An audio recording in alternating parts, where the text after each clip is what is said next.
I have with me Racer Magazine's NASCAR writer Kelly Crandall. Kelly, thank you for joining me. Thanks for having me. Appreciate it. Welcome. Now, the big news that came out earlier this week was NASCAR CEO and Chairman Brian France's arrest on charges of driving under the influence and possession of oxycodone. What's your opinion of all this? That's just unfortunate. It's a black eye for the sport, certainly coming off of Sunday where they got a much needed boost with Chase Elliott's win. I mean, obviously he's going to be probably the next most popular driver. So for 2 hours later to be Brian France, the CEO and chairman, to go out and get arrested, charges like that, it makes the sport look bad. It's embarrassing. It's a black eye. It's going to dominate the news cycle this week and probably for weeks to come, depending on how much more of the story comes out, depending on what the I guess what how the case ends up and things like that. So it's not good. It's very, very embarrassing for the sport. Oh yeah, I agree. It's very embarrassing and certainly is a big issue. In all honesty, I do think he probably should step down, I mean, I honestly I think he will end up being replaced permanently. I mean, we'll see, I suppose. Yeah, I think his indefinite leave is a good start. I was happy to see that the decision was made all within one day. It happened before the close of Monday, so it's good that the decision was made. He stepped aside. I was glad that he personally put out a statement. It was only 2 sentences, but the fact that the public did hear from Brian was good. So it's a good start that he indefinitely steps away. He needs to be away from the sport and not connected to the sport while he goes and hopefully gets help and takes care of what he needs to take care of. Going forward, I think within the next couple weeks, maybe within the next couple months, depending on how long this goes on, that will really be telling of whether or not he should stay away. If the sport starts to see kind of a resurgence and there's a lot of positive things going on, then yeah, I think that he needs to stay away, and we'll see what his uncle, what Jim France, is going to do. But I think everybody needs to be really optimistic. Jim France is very smart, a businessman in his own right, obviously connected to NASCAR. This isn't new to him, so we'll have to see. We'll have to see whether or not how it all plays out. But again, I think indefinitely is a good way to start, and again, maybe it turns into something permanent. But I'm trying to have a little compassion right now. Just Brian is human. He needs to go off and get some help. Looking at it from a sport perspective, then yeah, maybe within the next couple months, we kind of reevaluate how things are going and whether or not this needs to be permanent. Yeah, certainly I do hope that he gets he's able to come back, recover from I mean, this is certainly a serious issue for him. But by the same token, I would also say that his at least interim replacement for the moment, Jim France, I think will be a pretty good choice to run things for a while. I mean, he has experience running. I mean, he has experience in NASCAR, but also running, say, the Grand Am Series for a while. Also, I think if I think if they went with Brian France's sister, that Lisa Kennedy, I think she probably would have been a good choice. And I'm sure there's other very qualified people out there also. Yeah, Lisa prefers to stay in the background. Jim France has obviously been in the background and has handled things kind of out of the spotlight for many years, but somebody has to step up. I think Jim France right now is a really smart solution. He's well regarded, well liked within NASCAR and certainly within IMSA and other places. So again, it's so early in the going. Brian's gone. Brian needed to be gone. And I'm going to be optimistic that Jim's going to come in and hopefully do some good things. Hopefully be the the breath of fresh air that we all in the sport needs right now. Yes. Now, also, I suppose moving on now, what got you into racing? So, long story short, the first race that I watched was the July 2001 Daytona race. That, of course, was the first race back at Daytona after Dale Earnhardt Sr.'s passing.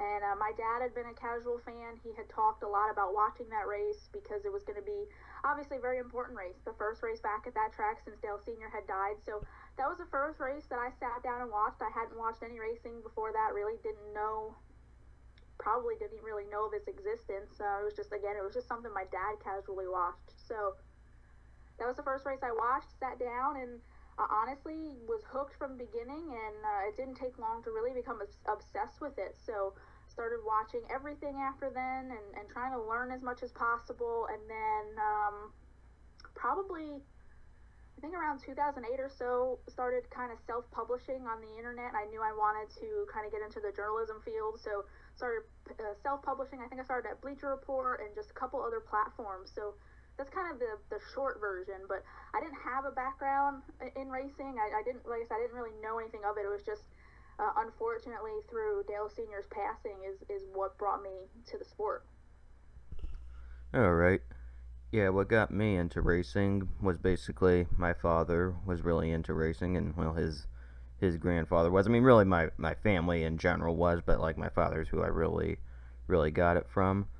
Yeah, the first race I attended live in person would have been the 2003 IRL race at Homestead, and then the following year went to the Indianapolis 500 for the first time, and like my family's went there basically every year for probably since I think 1974. My dad has said, and I mean, and I've been there every year since, and then certainly as I got into racing, I also got interested in other forms like NASCAR, Formula One, MotoGP, and others.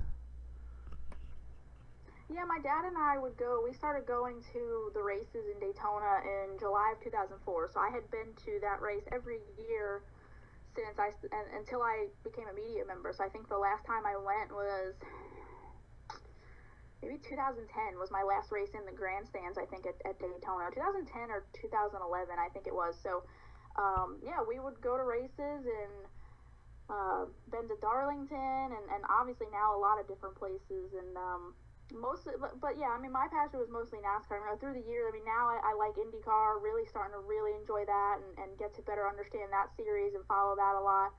I'll watch Formula One in passing, but it really just doesn't entertain me. So I guess IndyCar and NASCAR are kind of what I stay close to.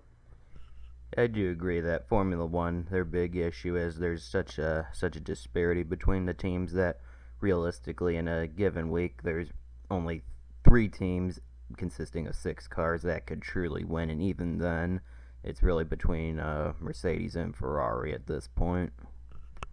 Yeah, like I said, it just to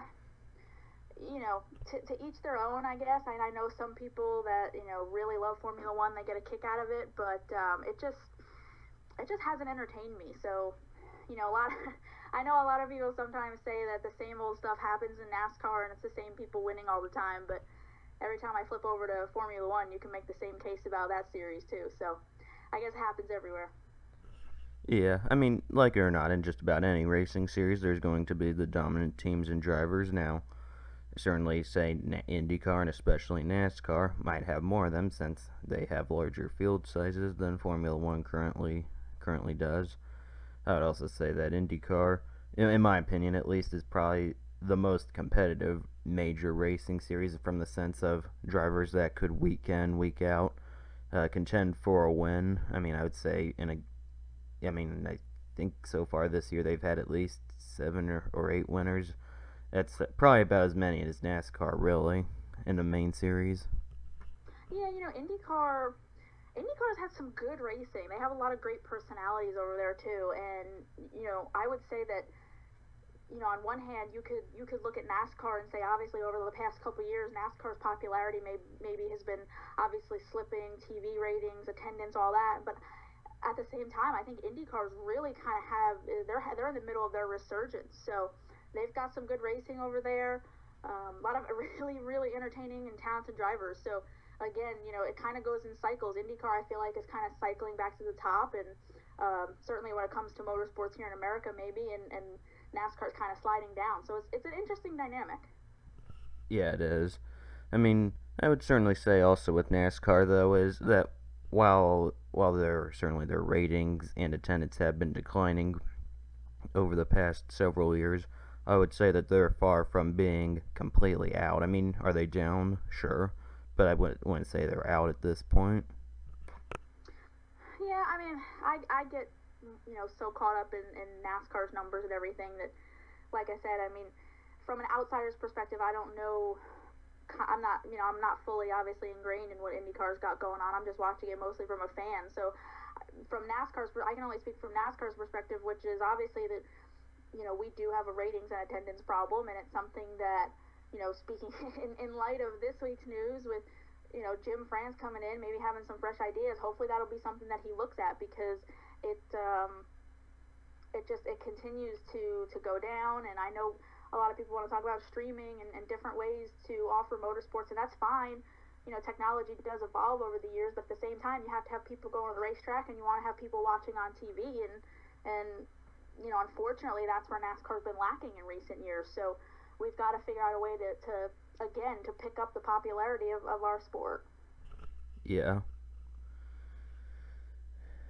Now, next question is, which drivers have you had the best, and if you're willing to answer, worst encounters with?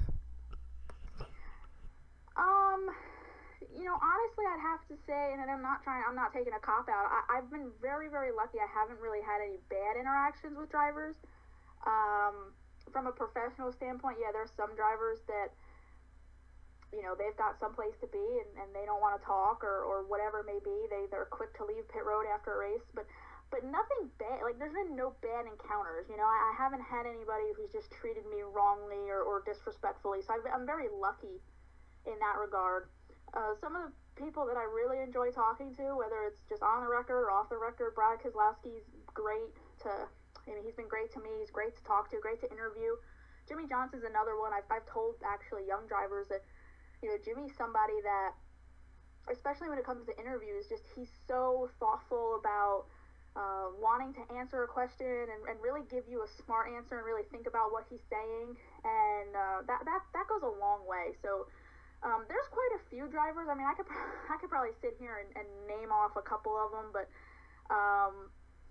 yeah, I mean, when Kyle Busch is really is in a really good mood and he's really thinking about questions and really goes on, like he can explain stuff very, very well. He's very smart, has a lot of race smarts, so he's a good one too. So there's a couple, but again, I think the biggest thing is just I've been very lucky to not have a really bad interaction or again be treated poorly in the garage. So I'm very lucky for that regard.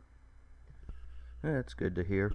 Now, in terms of interactions I've had, I can't say I've had any bad interactions with any drivers. I've never actually been to a NASCAR race, but when I've been to say IndyCar races, I mean generally most of the drivers are good to be around, are easy to get along with. I'd say.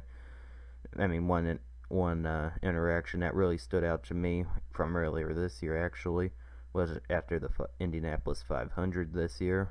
I was in the garage area, and Takuma Sato, who'd been the defending winner of the race, he was admittedly taken out in a crash early on, and he was at his garage, like signing autographs, taking pictures with people and everything, and I thought that was pretty good, and I got to meet him, and I certainly wasn't expecting him to be there. I mean, because like I said, he dropped out so early in the race. Yeah, I've heard, again, I actually haven't had a chance to go to the IndyCar side of things, and that's actually something that's on my bucket list, is just to go see a race or experience it as a media member. I've heard great things about the interaction over there with drivers and fans and media people, so that doesn't surprise me at all. They seem like they've got a good idea of how to do things over there. And again, I mean, if we're making comparisons, there's a lot of good things when it comes to access in NASCAR. And again, me speaking from a media perspective, I know that I'm very lucky not to have that. But again, it's look, the drivers have a job to do. They've got places to be. They give you the time they can give you. There's a lot of racetracks too, from a fan perspective, that do a lot when it comes to access for fans to be close to the drivers. Some racetracks now that are redoing garages are putting building garages with fans in mind to make it to where they can walk through the actual garages. Most of the time, in most garages, you have to stay outside the physical garage stalls. So it's just it's every place is different, but I don't think there can be many complaints about access when it comes to drivers in motorsports. Yeah, I'd say that's pretty accurate, really. Now, what is your opinion of the rumors that street circuits could start to appear in NASCAR, or a track such as Eldora could join the Cup Series?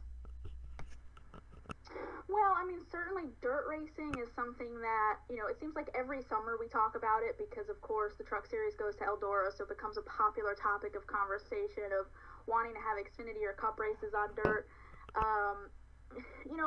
My thing, though, is if you add more to Eldora, it kind of takes away the prestige and what makes Eldora unique. Is if you keep doing it and you keep having more of it, then it takes the specialness out of it. It takes the the uniqueness out of doing it. If you're going to put all three series there and it's not just a once a weekend thing. So I don't know if I would want to see if I would want to see Cup or Xfinity on dirt. I think what the Truck Series is doing right now is something unique to its own, and it's what gets people to watch the Truck Series. As far as street courses, I think that's just a rumor. I mean, more road course races would be fine, but I don't know if you're gonna go see Cup cars running through the streets of Miami or something. I think that's probably a little insane to think about.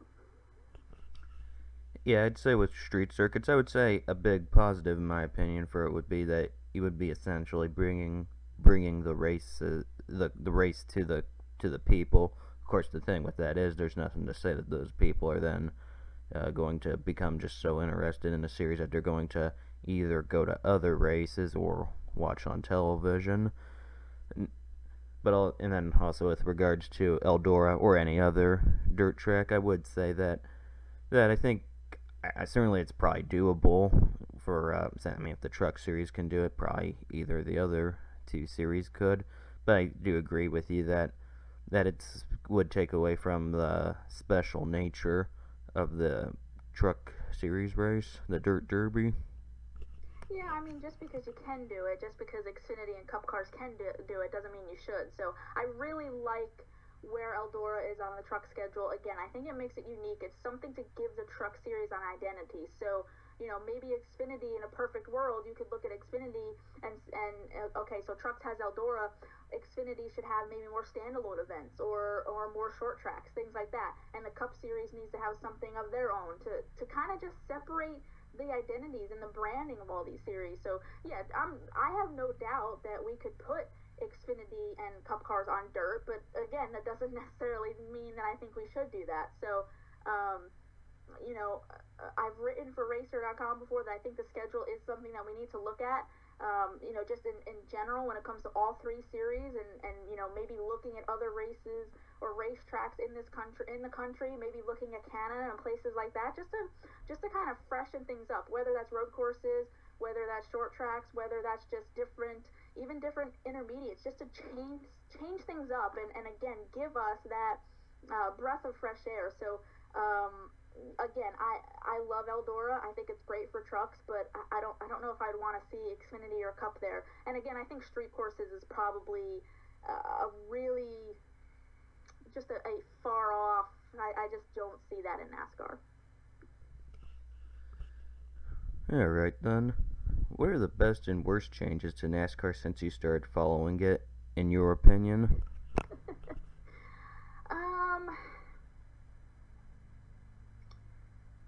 I just, again, I think right now what we need to be looking at, I don't know if there's best and worst things that I've seen. Just, again, access is great for fans. Obviously the cars are safer, so that's great. I mean, I certainly, when I first started watching it, we had just, of course, lost Dale Earnhardt, so safety's come a long way.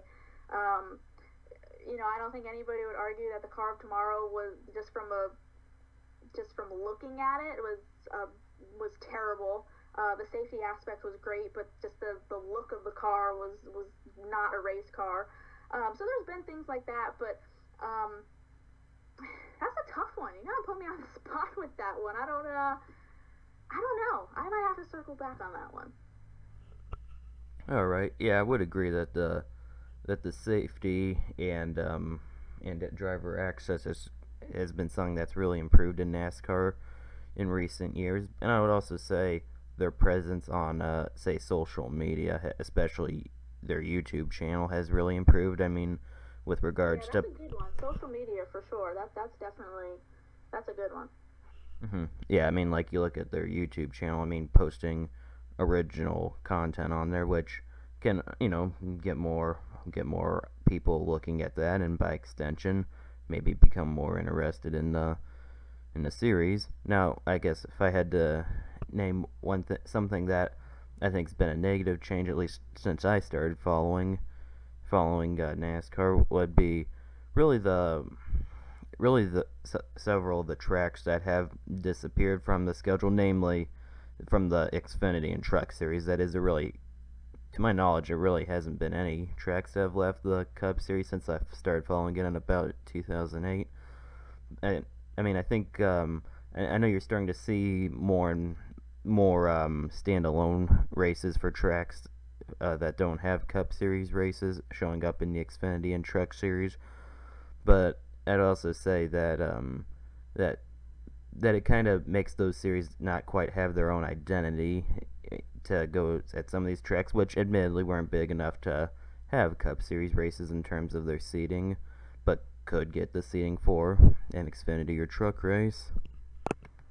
Yeah, I really think the schedule is something that we need to take a serious look at. Unfortunately, we're set for the next 2 years because the 5-year track agreement's not up yet, but I would hope that it's something that, NASCAR's hearing a lot of the feedback from fans, from media, from drivers, that it's time to just freshen things up, and not just for the Cup Series, but certainly for the Xfinity Series. And, a lot of times the argument's made that you have to have Xfinity at the same track as the Cup Series, but I would like to see more standalone events. Again, just go back to that identity. Get the Xfinity Series somewhere else and let drivers like that shine. So I just, the schedule is just something that I keep bringing up because that's really been like my whole point of contention the last couple months, is that we've got to change it. We've got to freshen it up somehow. Who is the driver that you think will be the next big star in NASCAR? Also, who do you consider to be the best driver who currently does not drive for a top team? Well, I mean, I think the argument, obviously, everybody's going to say that Chase Elliott's going to be the next star. I mean, he's got the name, he's got drivers like Dale Jr. and Jimmy Johnson backing him. Everybody knows that he's going to be popular. He's probably going to win most popular driver. You look at the reaction in the grandstands anytime that Chase does something on the racetrack, and it's very much like what Dale Earnhardt Jr. Used to get, the reaction that he used to get. It's a lot of praise, it's a lot of cheers. I was at Watkins Glen, and it was very, very loud every time, he made a pass on the racetrack, and certainly when he won the race and came back around to go to victory lane. So, but there's other superstars in the sport. Now, I hope that everybody doesn't just put, the attention on Chase Elliott, because guys like Bubba Wallace, yeah, he may not be running up front and winning races, but Bubba's a great guy, and he's got a great personality. Ryan Blaney's another one. There's so many. It's not just the young guys either.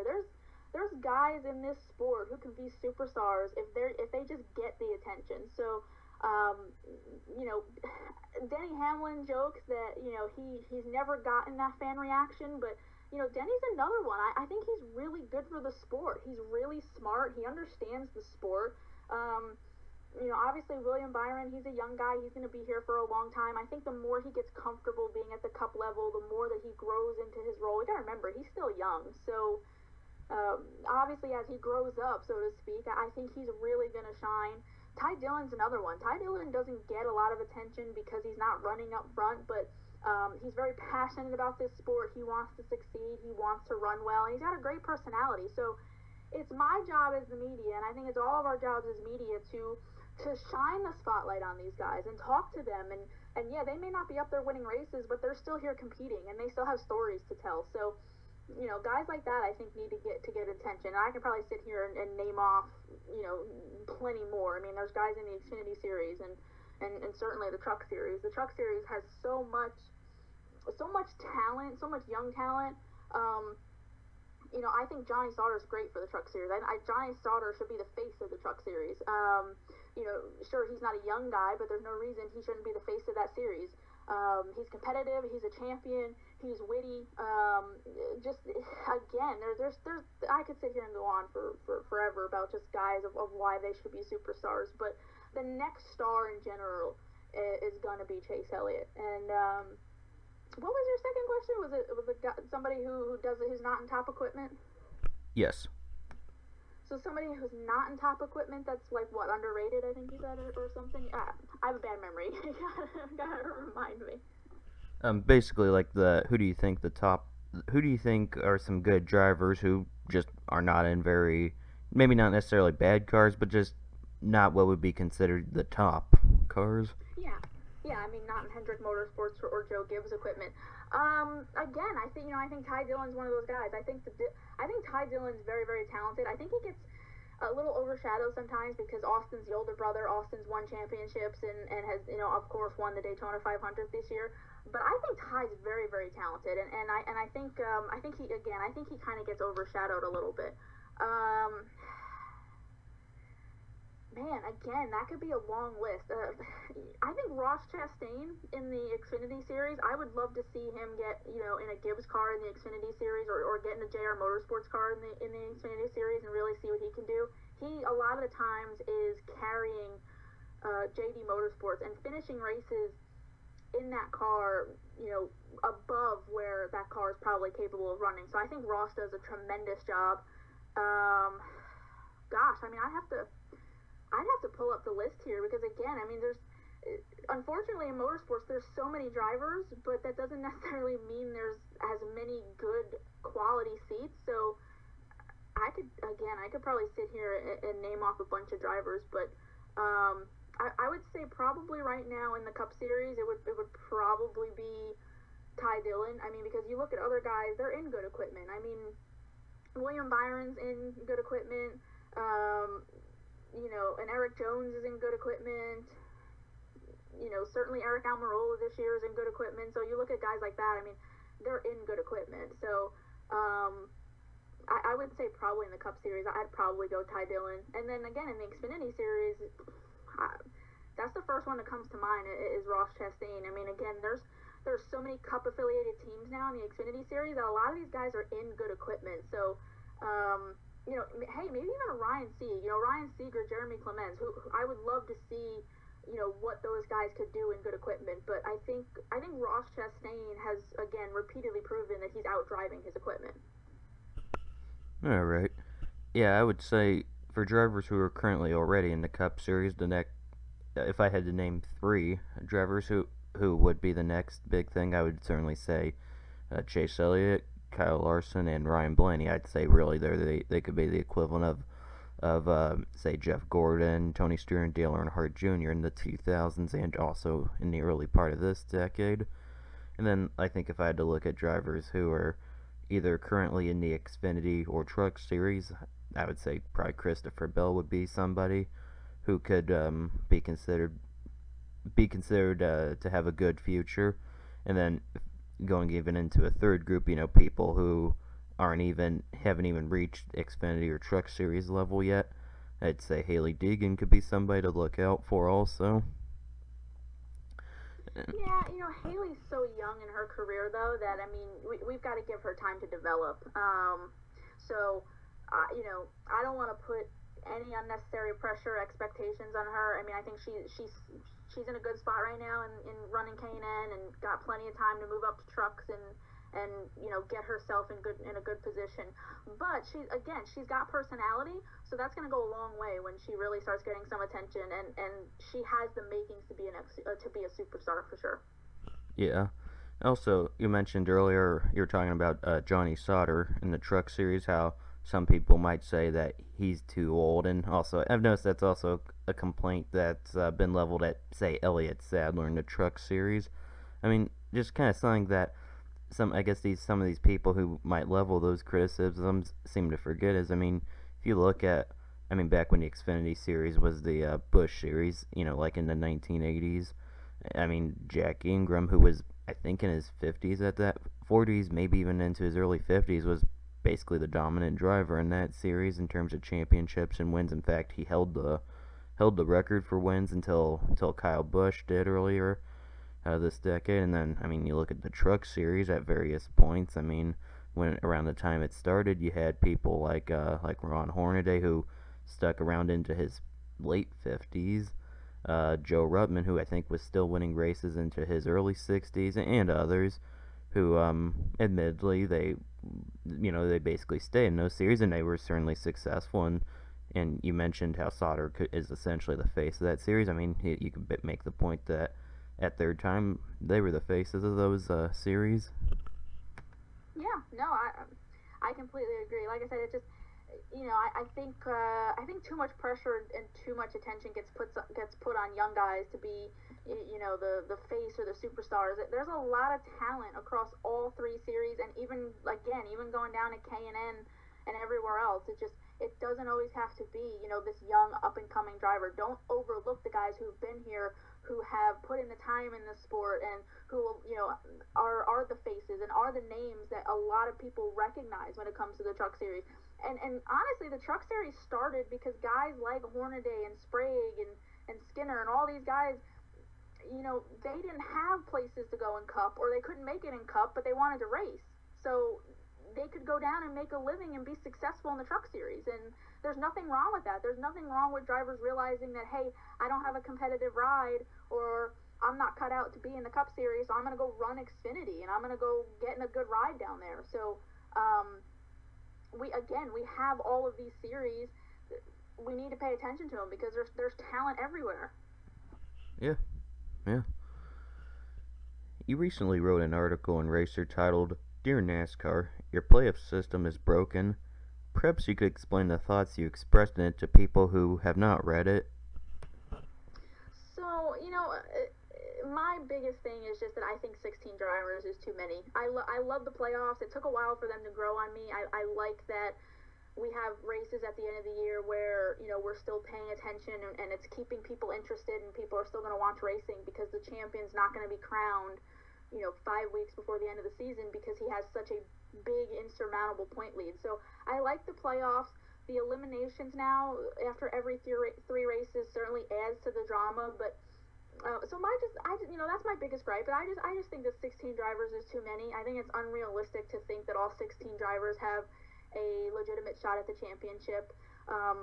Certainly guys on the bottom half of that grid are just struggling to find consistency. So when you're struggling to finish well and trying to finish in the top 10, you're not going to go out and straight up beat guys like Kevin Harvick and Kyle Busch and Martin Truex, who are, leading hundreds and hundreds of laps and winning multiple races and getting all these playoff points. So, I like the playoffs. My problem's not with the playoffs and all that. I just think it's a little crazy that it's 16 drivers. I just think that's too many. I really liked it when it was 10 and even 12. You can make a case for 12 drivers being the perfect number, but 16 is just gotten out of hand every year because it's too much. It's too much coverage to try and pay attention to storylines that are just not realistic. Yeah, I mean, I guess one criticism that I would have towards the current format for the playoffs would be that I think to me the cutoff to even be eligible, I think, should be moved up from just being in the top 30.